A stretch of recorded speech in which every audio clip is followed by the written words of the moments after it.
Place à la musique avec la présentation de l'album du Guyanais Yann Cléry lors d'un concert à Paris. Motozote est un hymne à la négritude et un hommage aussi à la Guyane. Nathalie Sarfati, Denis Rousseau-Caplan et Raël Moine. Quelle belle idée a eu Yann Cléry de s'offrir son premier album solo. Avec Motozote, le flûtiste nous emmène en Guyane. Son pays d'origine, il l'a redécouvert après 15 ans d'absence. Ce retour aux sources a agi comme un électrochoc.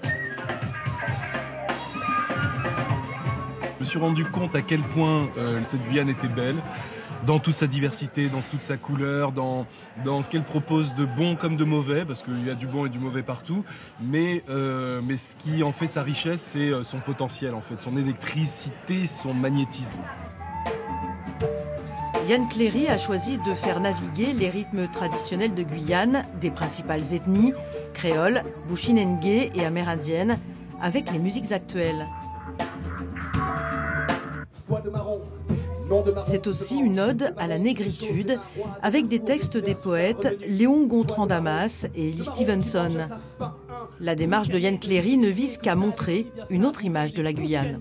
Au lévrier dressé, lâché. J'aimerais bien qu'on parle de la Guyane sur des sujets autres que l'orpaillage, la sécurité, sur des sujets d'actualité, de telle sorte à mettre peut-être le point sur le développement des infrastructures, par exemple des écoles, un palais de justice, une ligne de chemin de fer, et puis cet écosystème qui est surtout en danger. Je pense qu'il faudrait effectivement en parler un petit peu plus. Sur scène, Yann Cléry s'est entouré de bons musiciens comme le batteur guadeloupéen Sonny Troupé.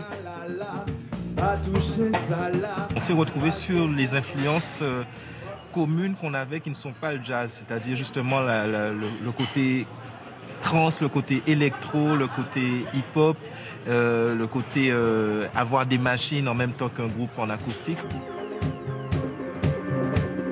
Yann Cléry porte haut les couleurs de la Guyane.